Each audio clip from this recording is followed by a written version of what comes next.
First year के प्यारे प्यारे बच्चों, आप सभी का ऑनलाइन क्लासेस में पुनः स्वागत है।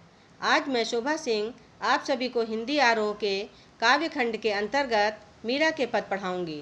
पर बच्चों, उससे पहले मैं आप सभी से कुछ कहना चाहूँगी। आप सभी हमारे यूट्यूब चैनल को सब्सक्राइब करें और बेल आइकन पर क्लिक करें। साथ ही अपनी ऑनलाइन पढ़ाई जारी रखें। हमारे इस चैनल पर आपको समस्त पठन सामग्री उपलब्ध होती रहेगी। तो बच्चों, अब हम चलते हैं अपने चैप्टर पे, कवित्री मीरा। तो पहले हम इनका एक संक्षिप्त परिचय देंगे। इन कवित्री का जन्म सन 1498 में कुड़की नामक गांव में हुआ था।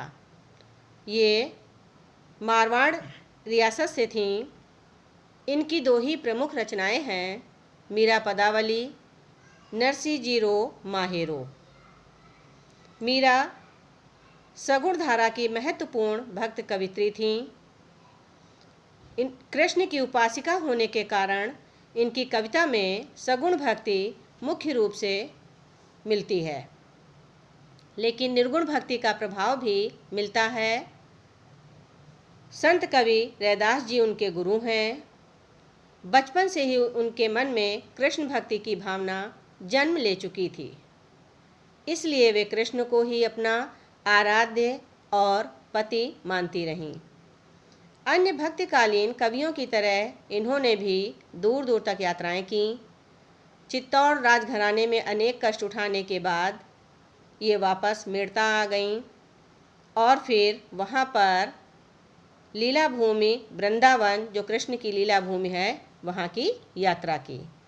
जीवन के अंतिम दिनों में वे द्वारिका चली गई थीं और सन 1546 में वहीं रणछोड़ दास जी के मंदिर की मूर्ति में वे समाहित हो गई थीं। तो ये था इनका संक्षिप्त परिचय। अब हम आप सभी को कुछ कठिन शब्दों के अर्थ बताएंगे ताकि आपको पद अच्छे से समझ में आए। कानी कहते हैं मर्यादा को। अभी आपको पद में कानी शब्द मिलेगा जिसका मीनिंग है मर्यादा। ढिंग मतलब साथ, बेल और बिलोई कहते हैं मथने को, और छोई जो है, छोई कहते हैं छाछ को, जो कि सारहीन होता है। आपा ही मतलब अपने आप ही, और साची कहते हैं सच्ची। न्यात मतलब कुटुंब के जो लोग होते हैं उनको न्यात कहते हैं, नातेदार जिनको कहते हैं लोग। कुलनाशी मतलब कुल का नाश करने वाली, और विष मतलब विष।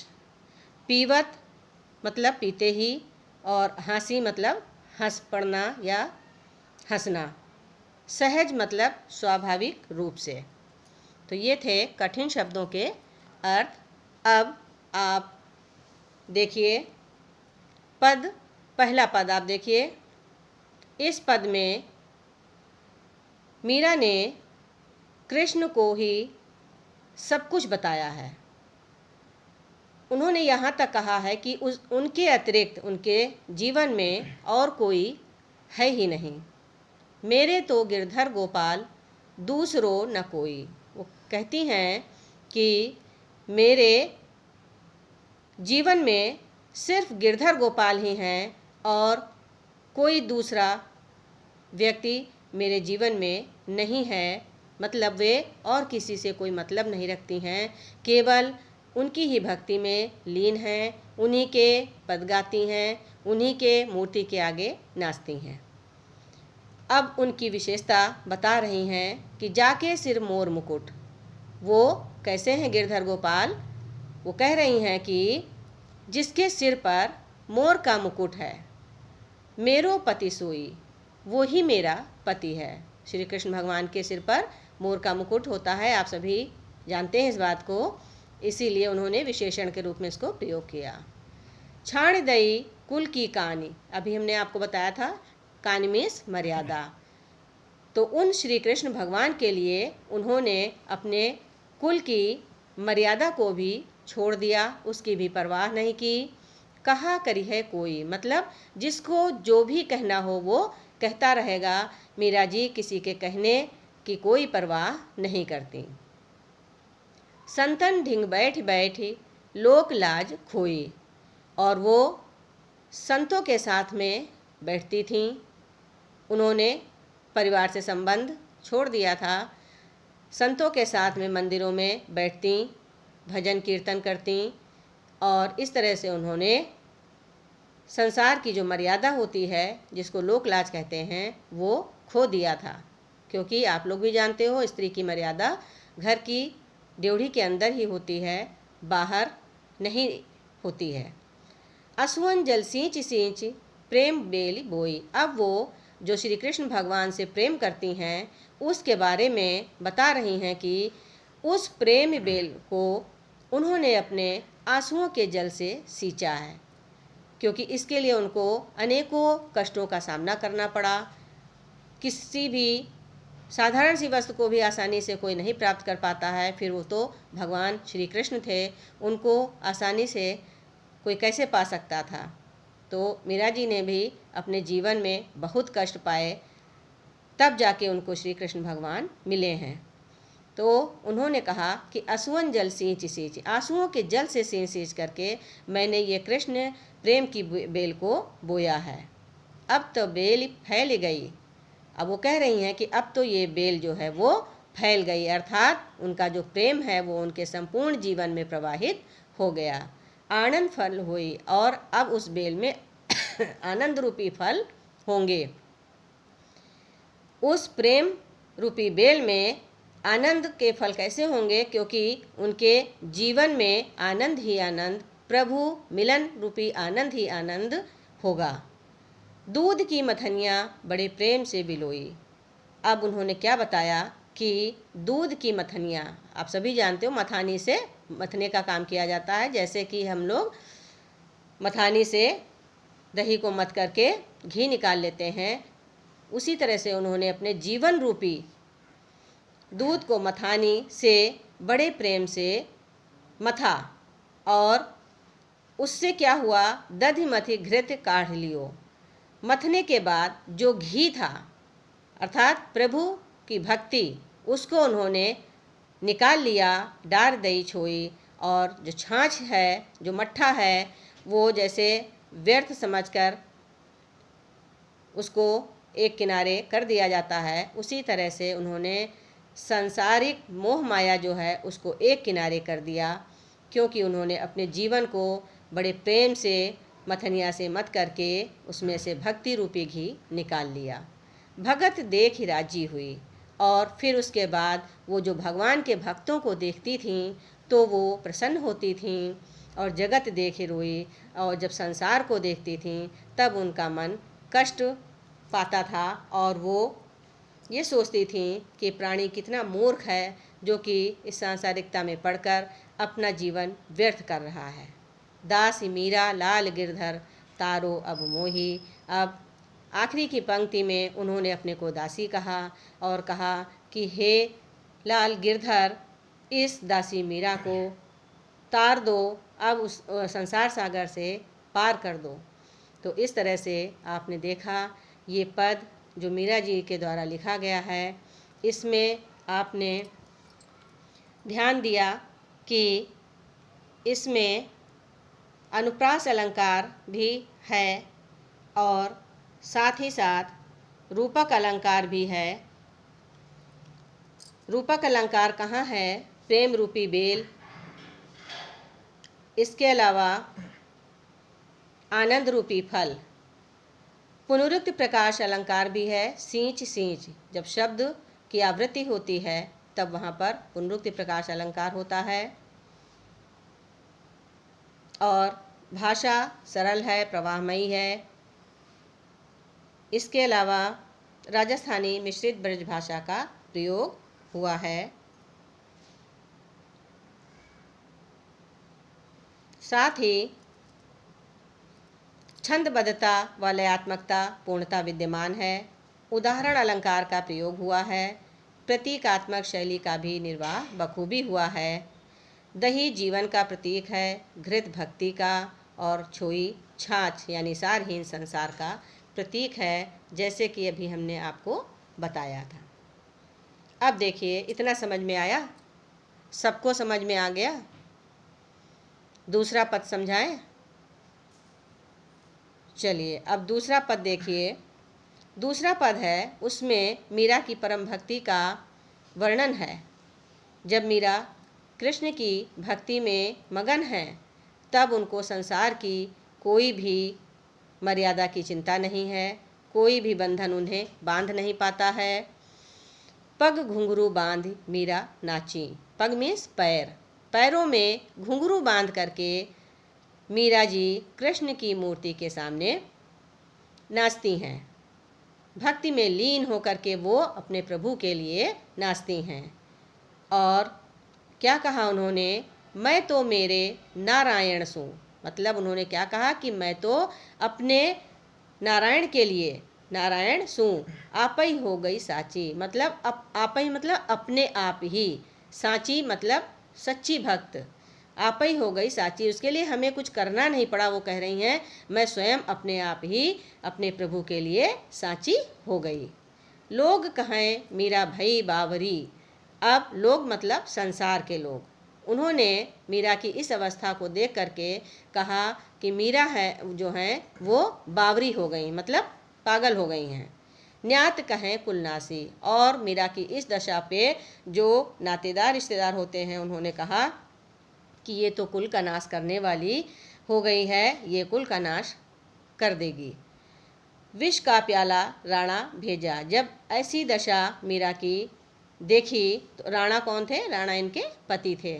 तो हर किसी को अपने घर की इज्जत प्यारी होती है, तो उसके लिए कोई भी व्यक्ति कुछ भी कर सकता है।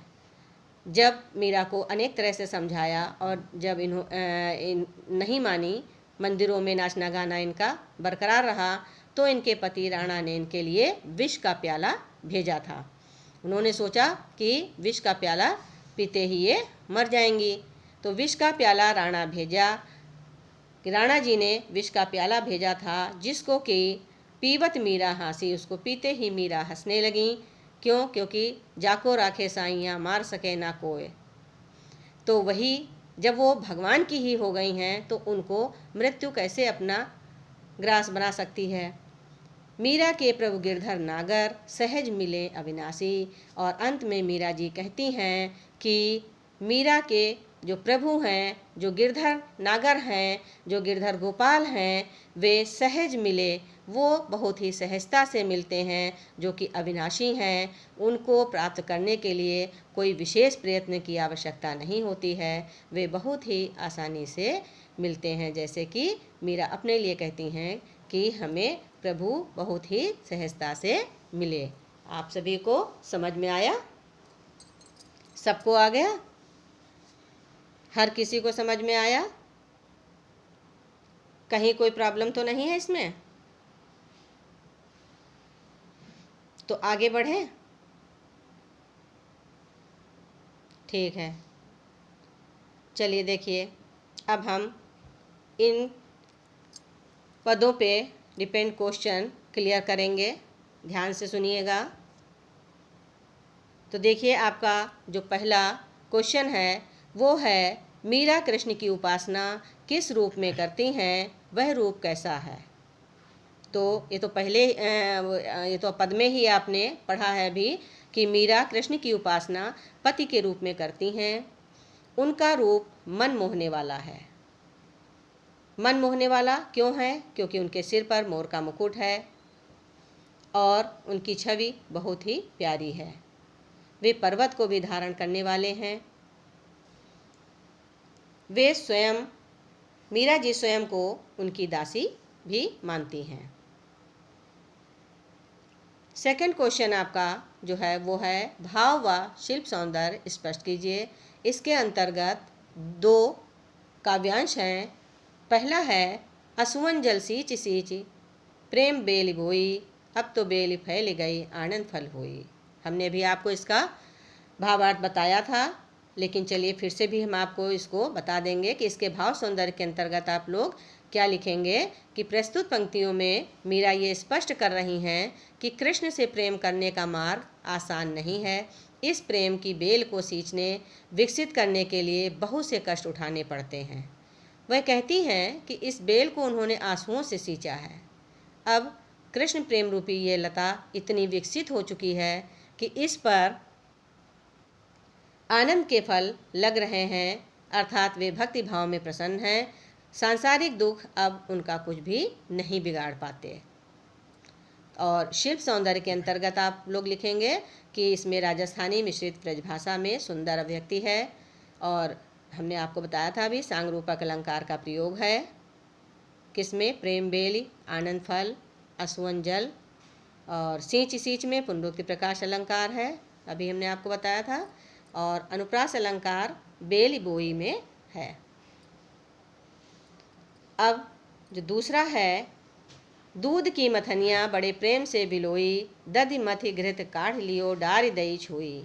अब इसमें आप भाव सौंदर्य में क्या लिखेंगे कि प्रस्तुत पंक्तियों में मीराबाई ने दूध की मथनिया का उदाहरण देकर ये समझाने का प्रयास किया है कि जिस प्रकार दही को मथने से घी ऊपर आ जाता है, मतलब अलग हो जाता है, उसी प्रकार जीवन का मंथन करने से कृष्ण प्रेम को ही सार तत्व के रूप में अपना लिया है उन्होंने। शेष जो संसार है वो छाछ की भांति सारहीन हो जाता है और उसको वो त्याग देती हैं। इनमें मीरा के मन का मंथन और जीवन जीने की सुंदर शैली का चित्रण किया गया है। संसार के प्रति वैराग्य भाव दर्शित है। और शिल्प सौंदर्य में आप लोग इसमें लिखोगे कि इसमें अन्योक्ति अलंकार है। यहाँ दही जीवन का प्रतीक है, प्रतीकात्मकता है, घृत भक्ति का, छोई असार संसार का प्रतीक है, ब्रज भाषा है और तत्सम शब्दावली प्रयुक्त है। तो इतना समझ में आया। अब देखिए थर्ड क्वेश्चन है, लोग मीरा को बावरी क्यों कहते हैं। तो ये तो आप लोग भी लिख सकते हो कि मीरा जी जो थी वो कृष्ण भक्ति में अपनी सुध बुध खो बैठी थी और उन्हें किसी की परंपरा या मर्यादा का ध्यान नहीं है। कृष्ण भक्ति के लिए उन्होंने राज परिवार भी छोड़ दिया था, लोक निंदा सही तथा मंदिरों में भजन गाए, नृत्य किया। तो भक्ति की ये जो पराकाष्ठा बावलेपन को दर्शाती है, इसीलिए जो है लोगों ने उन्हें बावरी कहा। तो अब देखिए नेक्स्ट क्वेश्चन जो है वो है, विष का प्याला राणा भेजा पीवत मीरा हंसी, इसमें क्या व्यंग छिपा है। अब इसमें मीरा के व्यवहार को उनके ससुराल वाले अपने कुल की मर्यादा के विरुद्ध मानते हैं, अतः मीरा को मर्यादित व्यवहार करने के लिए उन्होंने कई बार समझाया और जब वह कृष्ण भक्ति से नहीं हटी तो उन्होंने मीरा को मारने का प्रयास किया, जिसको मीरा के लिए जो जहर का प्याला भी भेजा गया था, जिसको मीरा ने हंसते हंसते पी लिया था, उसे मारने वालों की सभी योजनाएं धरी रह गईं। वे जिसे मारना चाहते थे वह हंस रही थी। अब लास्ट क्वेश्चन आपका है कि मीरा जगत को देखकर रोती क्यों हैं।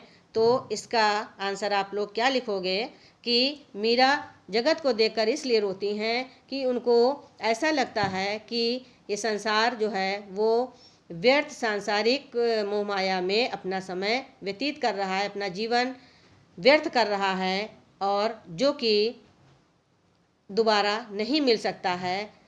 तो संसार के व्यक्तियों की इस स्थिति को देख करके मीरा जी रोती हैं, क्योंकि सांसारिक सुख दुख को आसार मानती हैं जबकि संसार उन्हें ही सच मानता है। तो मीरा यही बात देख करके रोती हैं। तो आप सभी को समझ में आया, अच्छे से आ गया। तो इस तरह से ये चैप्टर पूरा होता है और अगर कोई प्रॉब्लम हो तो आप लोग बाद में पूछ सकते हो। ठीक है, ओके, गुड बाय।